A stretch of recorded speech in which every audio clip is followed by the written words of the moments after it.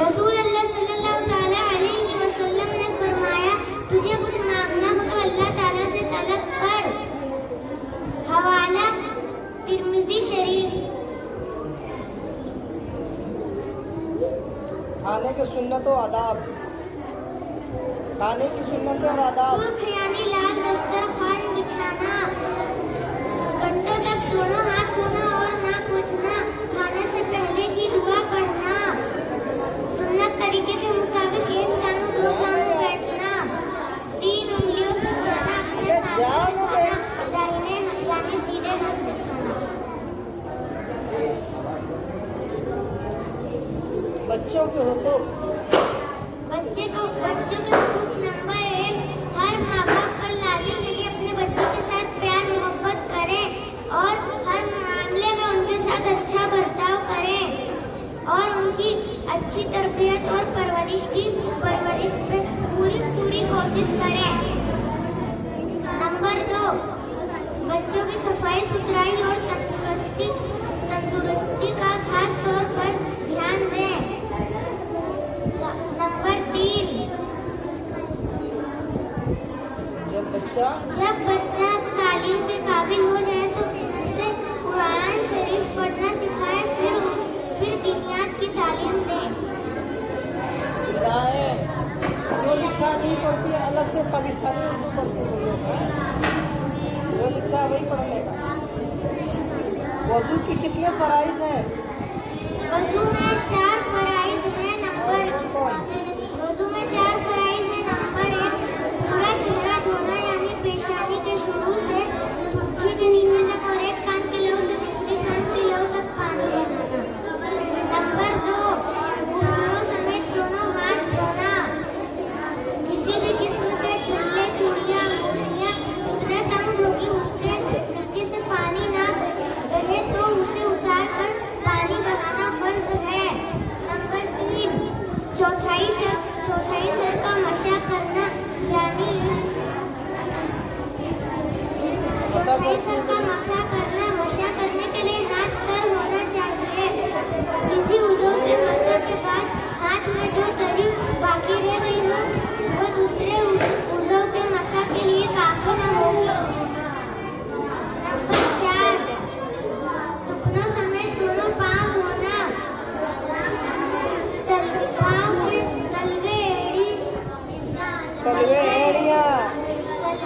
धोना फर्ज है। धोना फर्ज है।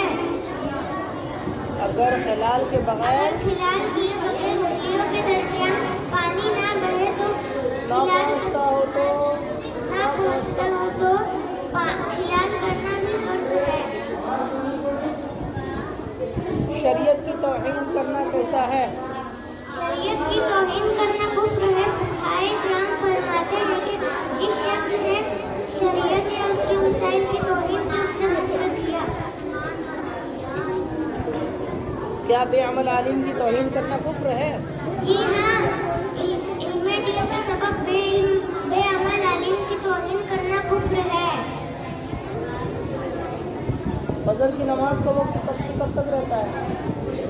फजर की नमाज का वक्त सुबह सादिक से लेकर तूलो आफताब तक रहता है।